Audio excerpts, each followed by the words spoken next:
Et on décrypte les enjeux de ce scrutin avec vous, Gaïd Minassian. Bonjour, Bonjour. bienvenue sur ce plateau. Vous êtes docteur en sciences politiques, spécialiste du Caucase.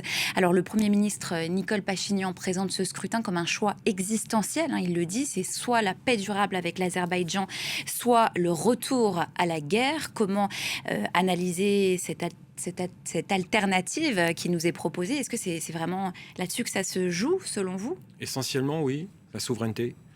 C'est la première élection importante, très importante, cruciale depuis la chute de l'Union soviétique en 1991. Donc aujourd'hui, effectivement, les Arméniens et les Arméniennes sont appelés à choisir quel avenir ils veulent envisager pour eux et pour leur descendance. Donc soit c'est un avenir en paix avec une souveraineté réelle, sans être absolue, parce que la souveraineté absolue n'existe pas, mais la souveraineté réelle, elle existe, et dans un environnement plutôt en pleine désescalade, soit c'est un retour à la conflictualité voulu par Moscou et ses proxys sur place, qui, eux, ont besoin de la conflictualité pour pouvoir exister, et c'est-à-dire avoir une Arménie assez isolée, misérable, et qui se vide de sa population. Ce qui n'est pas du tout le cas depuis 2-3 ans, aujourd'hui, tel qu'on le voit, tel qu'on on l'enregistre dans les différentes statistiques qui viennent du ministère des Affaires étrangères et autres. On s'aperçoit plutôt que c'est une désescalade, que c'est une tendance au progrès économique et c'est une tendance à la fin de l'hémorragie démographique du pays. Ce sont aussi des élections à valeur de test sur le plan démocratique, pourrait-on dire, puisque c'est évidemment un scrutin qui s'organise sous l'étroite surveillance de Moscou, qui ne se contente pas d'observer. Il y a eu des pressions commerciales, même une rhétorique guerrière de la part de Vladimir Poutine, une campagne de désinformation présumée, des soupçons d'ingérence numérique. Comment on mesure cette pression russe sur ce scrutin arménien? Déjà, par le fait que c'est une des rares fois où le président Poutine s'est exprimé sur ce scrutin. Ça fait quelques temps maintenant, quelques déclarations, ce qui n'était pas le cas auparavant. Donc ça, c'est un premier Et pas signe. n'importe quelle déclaration. Et pas n'importe laquelle. Puisqu'il a comparé l'Arménie à ce qui s'était joué en Ukraine avant la guerre, c'est-à-dire la phrase exacte, c'est voilà ce qui vous attend en gros si vous vous rapprochez de l'Union européenne, c'est un scénario à l'ukrainienne. Tout le narratif de la Russie repose sur la peur. La Russie a besoin de faire peur aux Arméniens pour que les Arméniens votent, entre guillemets, correctement. Et le scénario qui est en train de se dérouler actuellement en Arménie, ou depuis quelque temps avec la campagne électorale, c'est le même que les Russes ont été utilisés en Géorgie l'année dernière, ou en Roumanie, ou en Moldavie, etc. C'est-à-dire de mener une sorte de guerre hybride, avec des pressions directes et indirectes, pour essayer de changer la nature du scrutin, essayer de peser, de frauder. Et c'est documenté, ça? Comment on le documente? Quand vous lisez la presse arménienne d'Arménie, qui n'est pas aux mains du pouvoir, parce qu'il faut bien comprendre que la moitié des médias en Arménie, la moitié est aux mains de l'opposition pro-russe. Donc ce n'est pas du tout, comme on l'entend parfois, genre régime autoritaire en Arménie. Non, pas du tout. Donc c'est même plutôt l'inverse, avec toujours des petites violations ici ou là. Mais globalement, quand vous lisez la presse en Arménie, vous voyez qu'il y a ici des fraudes, là des pressions, là des tentatives de renversement du régime, là de l'usage, d'armes pour faire peur aux gens. Oui, on arrête des gens parce que... la police, d'après ce qu'on lit, arrête des gens parce qu'il y a des tensions d'armes. Qu'est-ce que vous entendez par des tensions d'armes? Pour faire peur, c'est-à-dire près des bureaux de vote, on exhibe des armes. Là, depuis ce matin, ça a été documenté? Depuis quelques semaines, c'est pas nouveau. Ou alors, quand vous avez des opposants qui tiennent des propos outranciers du style on va renverser par tous les moyens ce régime, vous imaginez en France que ça pourrait être comme réponse de la part des autorités, il y aurait forcément une enquête qui serait ouverte. Là-bas, le moindre signe qui va dans le sens de la déstabilisation est tout de suite pris en charge par le pouvoir en place, avec des excès, bien entendu. Mais il faut aussi imaginer le degré de tension qui existe dans ce pays, parce que c'est un scrutin, comme vous l'avez dit, un scrutin crucial pour l'avenir du pays. Mais juste pour bien vous comprendre, est-ce que vous êtes inquiet pour le bon déroulé démocratique? Alors, moi, je vais vous le dire. Pour aujourd'hui, non. C'est-à-dire le 7 juin. À partir de ce soir, je pense qu'on peut s'inquiéter. Ça dépendra des résultats, en gros, c'est Bien ça que entendu. vous sous-entendez? Bien entendu, si Pachinian gagne largement, je pense qu'il y aura des débordements, parce que l'opposition n'aura plus rien à perdre, elle se dit perdu pour perdu, autant descendre dans la rue. Si Pachinian gagne entre 50 et 55%, il y aura aussi des débordements, parce qu'on dira qu'il y a eu des fraudes. Si Pachinian fait moins de 50%, l'opposition descendra dans la rue pour dire on nous a volé notre victoire.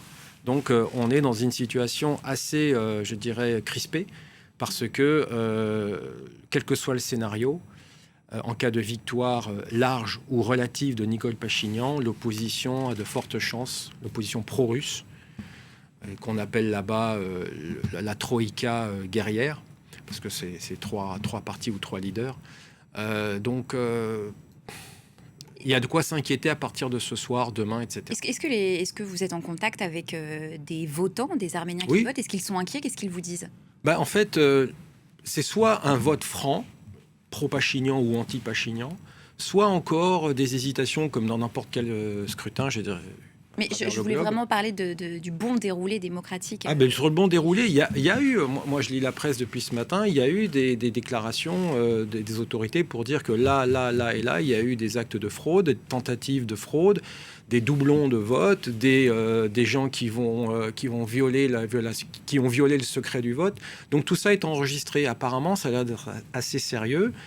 Il y a même un ancien président qui dit tout ça, c'est un peu exagéré, il n'y a pas autant de fraude que ça. Peut-être, je ne sais pas. Mais moi, ce que je vois de l'extérieur, c'est que pour l'instant, c'est plutôt calme.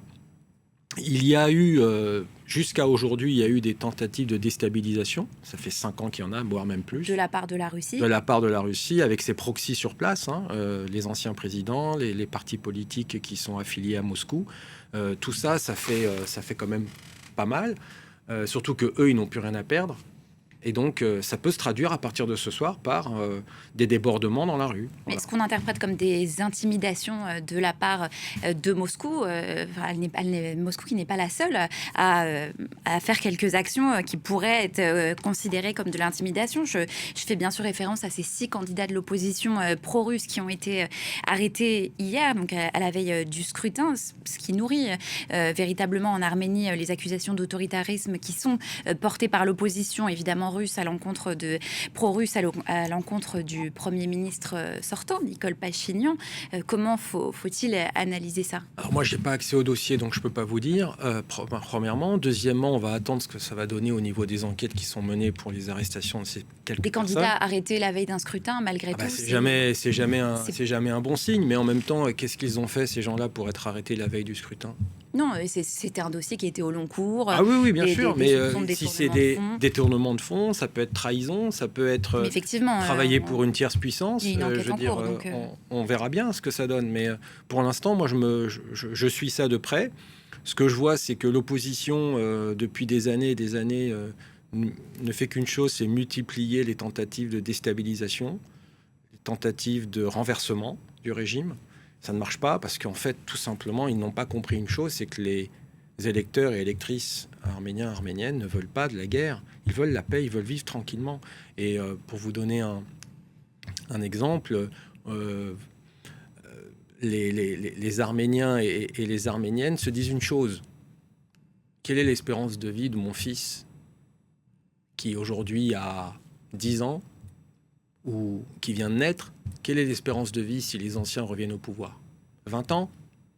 C'est ça qu'on veut? C'est la peur de la guerre aujourd'hui qui hante les Arméniens. C'est ça depuis des années et des années, si on écoute les populations.